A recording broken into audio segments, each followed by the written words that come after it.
Voice message పంపించారండి. Okay. అది నేను అది స్ప్రెడ్ చేయను, కొంచెం అది వద్దు సార్. వినిపించడం వల్ల సార్ ఆయన బ్యాడ్ చేయాలంటే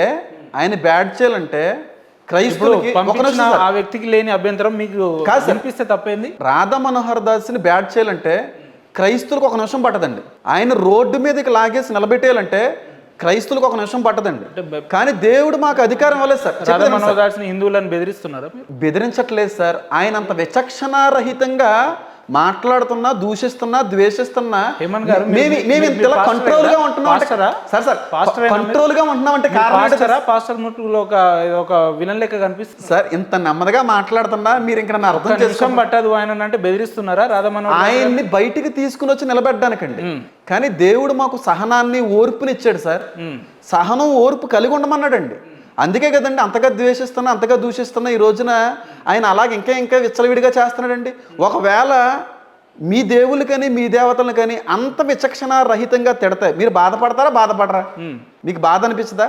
మీకు దుఃఖం అనిపించదా? లాగేరా అండి మమ్మల్ని బయటికి? మీ దేవుళ్ళు కానీ అంత భయంకరంగా తిడతా ఊరుకుంటారా సార్?